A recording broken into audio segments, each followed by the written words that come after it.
L'associació de labors de Palafolls va començar amb una mancança que hi havia de mascaretes. Aquest no va ser a l'inici total, però sí que va ser un punt d'inflexió.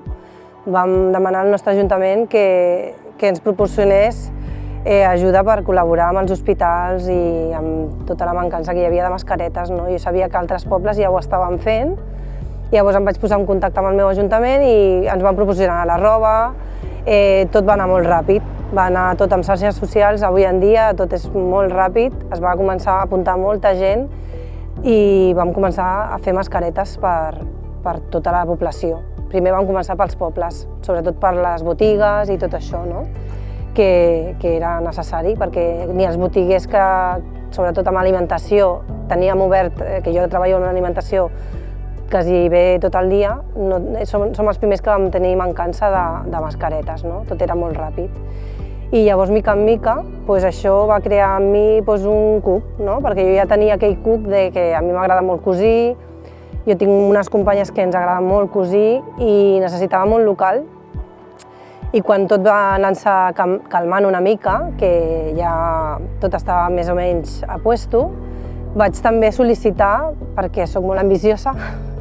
vaig sol·licitar un local per poder cosir. Havia de ser una cosa més seriosa, que l'Ajuntament s'impliqués, perquè nosaltres econòmicament tampoc no podíem abastir un local normal i corrent.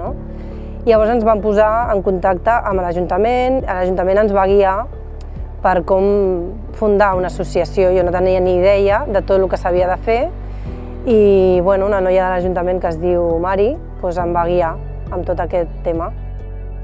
Normalment sempre cadascuna va una mica al seu rotllo, perquè no tenim mestre, com a mestre és una associació sense ànim de lucre, només el que busquem és aprendre unes de les altres i si hi ha gent que pot aportar, sigui amb patrons o sigui, sempre se comparteix tot, és com una, no sé, tot és en comú, comunitat, i això és lo xulo, perquè aprens de persones grans també, no només de persones joves, i aprens coses que si no te les ensenya una persona de 80 anys no te les ensenya ningú. És xulo això, compartir aquesta experiència és molt xulo. Hem col·laborat amb una associació de Tordera que treballa també sense ànim de lucre i ha anat recollint de moltes cosidores de Catalunya, ara ja són moltes les que participen en aquest projecte, que es tracta es diu La capsa dels records i va començar amb la pèrdua d'un bebè que ella va tenir i quan surts a l'hospital amb una cosa d'aquestes és molt dur sortir amb les mans buides. L'Ajuntament també ens va demanar ajuda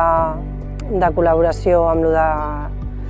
dels cors aquests del càncer per les persones que tenen càncer de pit i també vam col·laborar, vam fer la crida perquè tothom vingués, vam tallar els patrons i vam fer la crida perquè tothom vingués a fer la seva petita aportació.